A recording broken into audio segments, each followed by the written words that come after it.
how do you homebrew an immersive and unusual D&D town or village? I mean, where do you start?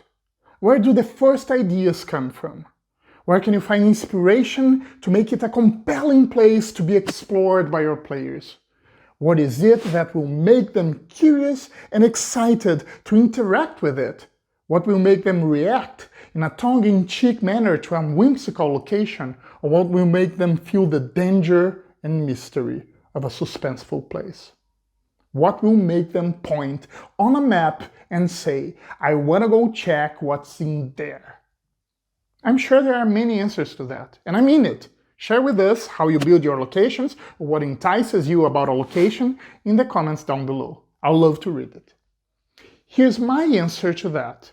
I start from the tone and mood I want to set. Right now, I'm creating a village in the heart of a hullock forest of Cormyr, in the Forgotten Realms. Here's the idea. The hullock forest is infamous for its dangers, filled with dark valleys and inhabited by numerous monsters and ghosts. I wanted my village to feel like an oasis to the players. I wanted it to shine bright in contrast with the gloom of the forest. I wanted my players to have the feeling of arriving at an unlikely destination, a magically charming environment filled with mythical creatures. Wherever would I get additional inspiration to build a place like that? Well, I have a personal answer for whenever I'm struggling with my creative process. Stand on shoulder of giants. The great classics of the screen and of the literature are an endless primary source of inspiration for the adventures and campaigns of any dungeon master. As I was thinking about that, it came to my mind where I could find inspiration to build such a location. I recalled the story of castaways that woke up on the sands of a paradise island, the wreckage of their vessel scattered all around. They inexplicably survived the disaster to find themselves in this unknown island. For their surprise, there was no deserted island, and rather the place of uncanny events, monsters, magical creatures, and conspirations. Am I talking about Lost, the hit series that was a phenomenon equivalent to Stranger Things in the beginning of the 2000s? After all, that was its plot, wasn't it? An airplane crashed on an apparently deserted South Pacific island, only for the survivors to find this obscure creature roaming through the jungle. They have to deal with supernatural events and end up coming across mysterious island inhabitants they deemed the others.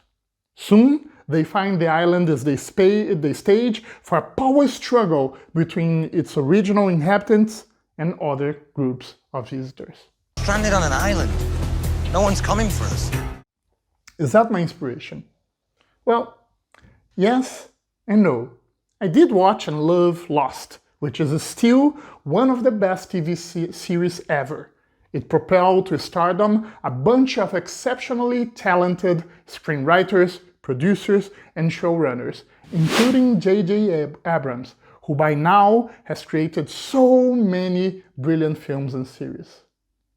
But virtuosity is a cruel mistress. Recently, J.J. Abrams skyrocketed my expectations, opening the newest Star Wars trilogy with an emotive love letter to the original films, only to make me feel embarrassed with how he closed the trilogy. Just like that, many years before, Abrams created one of the loudest bangs a TV series has ever had in its initial seasons, only to close it with a whimper. I stole that phrase from the movie Tenet. Or did I? Nope, they were the ones who stole it from a poem by T.S. Eliot. Is it okay to steal from thieves? But I mean it. Virtuosity is a cruel mistress, and it does not spare even brilliant creators such as J.J. Abrams. Yeah, I know this is a video about creating locations. Don't worry, I'll get to my point.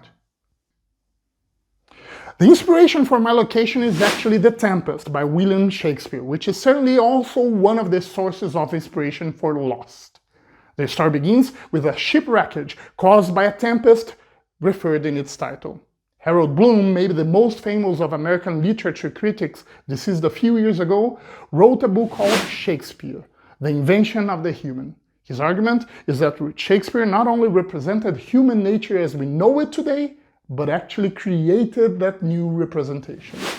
He believed that every relevant aspect of the modern human, were captured by the English playwright work. And truth is, there are so many adaptations of each of his plays. Films, series, animations. You, just like myself, probably has read more Shakespeare from the many of his stories that were retold in other media than properly reading their original source. Just imagine how many amazing ideas and deep reflections we're able to find in such a comprehensive work, which could serve as a source of inspiration for our D&D adventures and campaigns. Here's a little example of Shakespeare's influence on literature in literary works. One of the initial phrases of The Tempest, as said by one of its main characters to describe the mythical island inhabitants, is, "O brave new world that has such people in it." That's exactly the phrase that Aldous Huxley took as a name for one of his most famous books, Brave New World. It was also that play that inspired the same Aldous Huxley to write Island, which begins exactly with a shipwreckage that sways the main character to a mysterious island. See? That's exactly the power of a classic. It spreads an idea, which keeps going, engulfing and influencing you, even when you've never made contact with the original work. Here's how the characters in The Tempest describe their island. "A maze, trod indeed through forthrights and meanders. The air breathes upon us here most sweetly.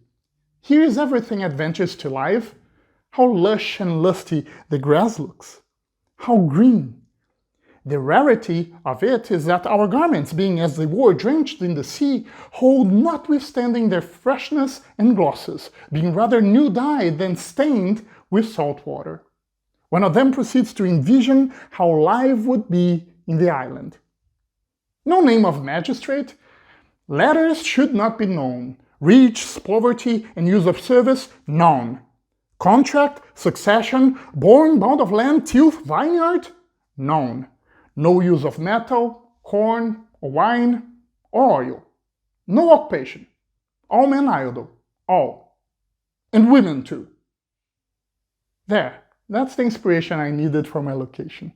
I wanted it to reverberate a similar tone and mood that Shakespeare created for his own island. That's how it works, isn't it?